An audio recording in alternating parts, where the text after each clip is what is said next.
Hello friends, welcome to more creative. दोस्तों, आज 9 अक्टूबर दिन बुधवार है, वही हिंदी महीना कुमार और शुक्ल पक्ष की सप्तमी है। तो चलिए शुरू करते हैं आज की बड़ी खबरें। यदि आपको खबरें पसंद आए तो वीडियो को लाइक जरूर करिएगा और आप हमें प्रदेश के किस जिले से देख रहे हैं कमेंट बॉक्स में जरूर बताइएगा।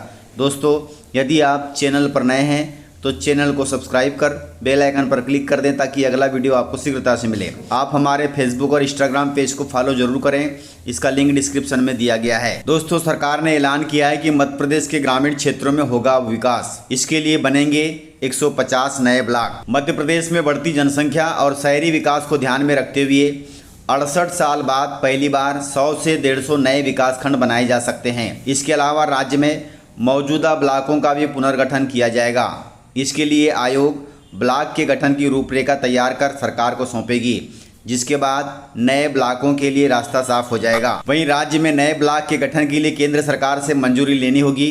अभी केंद्र की योजनाओं में जो मदद मिल रही है वह 313 ब्लॉक के अनुसार मिल रही है, अर्थात प्रदेश में अभी 313 ब्लॉक हैं। नए ब्लॉक बनने के बाद प्रदेश को हर साल 5,000 करोड़ रुपए ज़्यादा केंद्र से मिलेंगे, जिससे इन ब्लॉकों का ज़्यादा विकास होगा और ब्लॉकों के विकास से गांव का भी विकास होगा। आपको बता दें कि मौजूदा समय में एक विकासखंड में 140 से 160 गांव हैं। नए ब्लॉक बनने से गांवों की संख्या कम हो जाएगी, अर्थात एक ब्लॉक में 60 से 70 गांव आएंगे। आज़ादी के बाद प्रदेश में तहसीलें तो बढ़ी हैं लेकिन ब्लॉक नहीं बढ़ाए गए हैं। 68 साल में प्रदेश की जनसंख्या 3 गुना से बढ़कर 8 करोड़ के पार हो चुकी है, जिससे विकास शहरी क्षेत्रों में ही सिमट कर रह गया है। पिछले 24 साल में प्रदेश में 10 नए जिले बने हैं। इससे जिलों की संख्या 55 हो गई है। वहीं तहसीलों की संख्या भी 428 पहुंच गई है।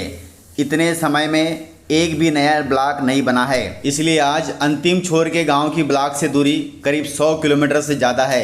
इससे वहां विकास तेजी से नहीं हो पा रहा है, जिससे लोग शहरों की तरफ पलायन कर रहे हैं। लोगों का शहरों की ओर पलायन रोकने के लिए अब प्रदेश में नए ब्लॉक बनाए जा रहे हैं ताकि गाँवों का विकास हो और पलायन रुक सके। दोस्तों, मध्य प्रदेश सरकार फिर ले रही है 5,000 करोड़ रुपए का लोन। मध्य प्रदेश की मोहन सरकार एक बार फिर 5,000 करोड़ रुपए का कर्ज लेने जा रही है। सरकार कर्ज 2500 करोड़ रुपए की अलग अलग किस्तों में लेगी। 8 अक्टूबर को लिए जाने वाले कर्ज के बाद सरकार पर चालू वित्त वर्ष में कर्ज का बोझ बढ़कर 20,000 करोड़ रुपए हो जाएगा। इसके पहले राज्य सरकार ने 24 सितंबर को 2500 करोड़ रुपए के 2 लोन लिए थे। सरकार द्वारा 3 महीने में तीसरी बार आरबीआई से इतनी बड़ी राशि की मांग की गई है। सरकार इन दोनों कर्जों को 11 और 19 साल की अवधि में आरबीआई को पटाएगी। पहला 2500 करोड़ रुपए का लोन 11 साल के लिए होगा। सरकार इस राशि का ब्याज समेत भुगतान अक्टूबर 235 तक करेगी। वहीं दूसरा कर्ज भी 2500 करोड़ रुपए का लिया जाएगा, जिसकी अवधि 19 साल की होगी, जिसका भुगतान ब्याज के साथ अक्टूबर 2043 तक किया जाएगा। सरकार का मानना है कि यह कर्ज की राशि प्रदेश की विकास योजनाओं में खर्च की जाएगी। दोस्तों, मध्य प्रदेश को मिली है बड़ी सौगात। सौगात के तहत एक और वंदे भारत ट्रेन मिली है प्रदेश को। मध्य प्रदेश को रेलवे ने बड़ी सौगात दी है। प्रदेश को एक और वंदे भारत एक्सप्रेस मिल गई है। यह प्रीमियम ट्रेन 2 राज्यों को जोड़ेगी। 8 कोच की वंदे भारत 40 मध्य प्रदेश की राजधानी भोपाल से यूपी की राजधानी लखनऊ के बीच दौड़ेगी।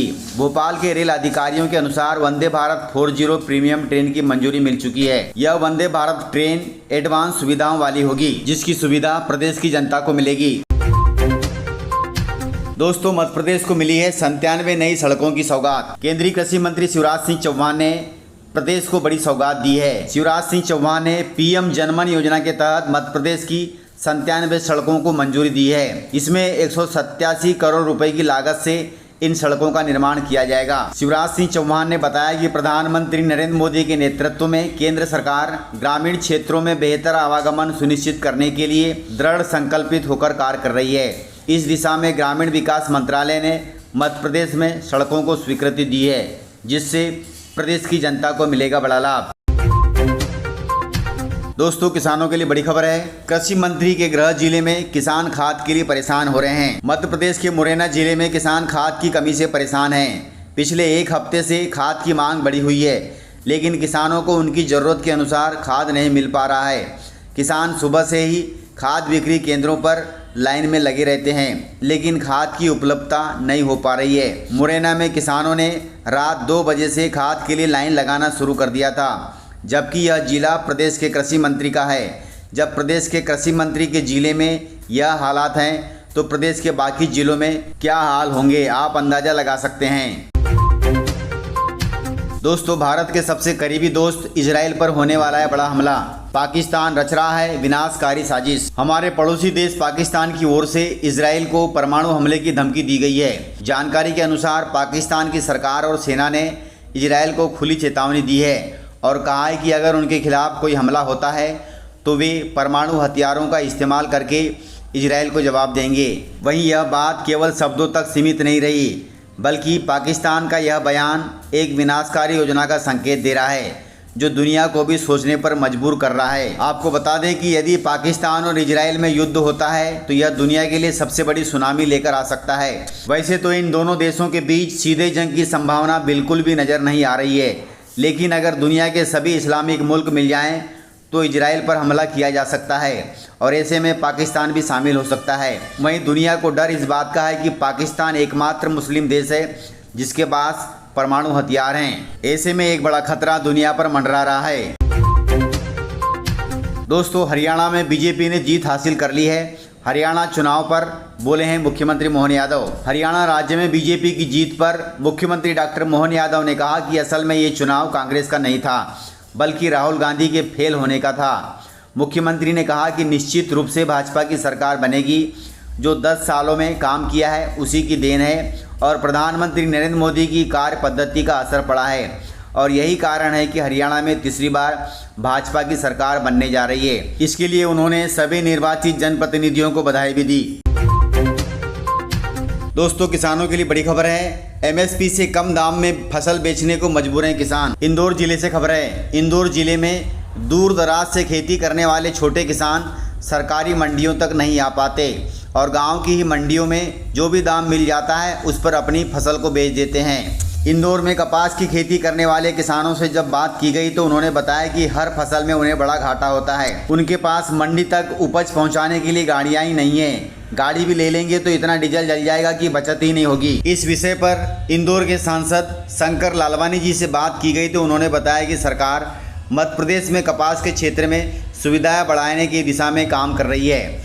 इसके मद्देनज़र हम धार जिले में 10,000 करोड़ का काटन और टेक्सटाइल हब स्थापित कर रहे हैं जिससे किसानों को बहुत राहत मिलेगी। किसानों को उनकी उपज का उचित मूल्य मिले, इसके लिए हम लगातार प्रयास कर रहे हैं और आगे भी करते रहेंगे। यह बात इंदौर सांसद ने कही है।